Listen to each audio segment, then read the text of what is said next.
right, so we can get started.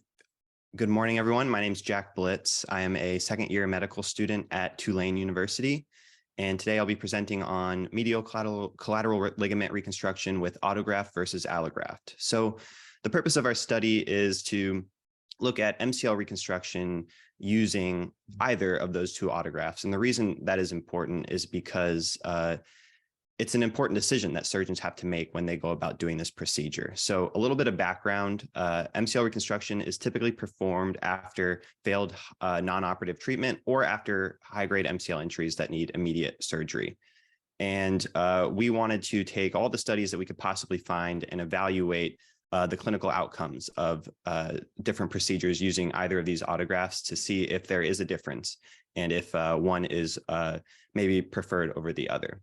So this was a systematic review that was conducted using PRISMA guidelines, and our inclusion criteria were full text studies that reported outcomes only using procedures that only did MCL reconstruction. So if it was a combined procedure or something like that, that was not included. And we primarily assessed our results using patient-reported outcomes. So those included Lisham scores for pain and post-operative functionality scores. We also assessed graft survivorship, operative time, operative costs, radiographic analysis, return to activity, and then various complications that were reported in each study. So what we found were we had 22 unique studies that met our inclusion criteria of an initial 524. So it was narrowed down quite a bit. And about 62 or 47.3% of patients underwent MCL reconstruction using autograft, and then 69 or 52.7% did with allograft. And in those studies, 60% were male patients and then 40% were female patients. And we found that there was no significant difference in either the autograft or allograft procedures in terms of that ratio.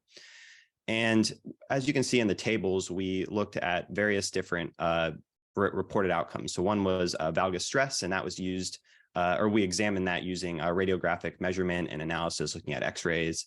Another one was post-operative range of motion, and then those patient-reported outcomes that I mentioned earlier. And what we found was the most commonly used autograft was the semitendinosus tendon, and the most commonly used allograft was the Achilles tendon.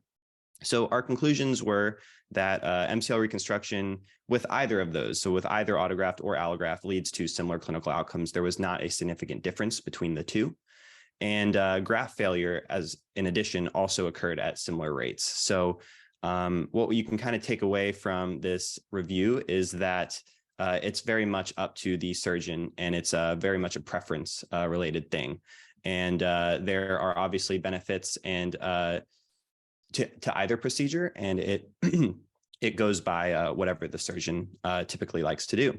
One of the limitations that I would like to mention is that the lack of randomized control trials amongst these different studies that we looked at can cause confounding variables. And what do I mean by that is, each study is produced and made by different institutions, different people. So they're not obviously following the exact same reporting measures and different outcomes. So when you look at different studies and try to compare them, you're not always getting to look at the exact same patient-reported outcome. So that is a limitation that is worth mentioning. That is all I have, and I can take any questions. Thank you.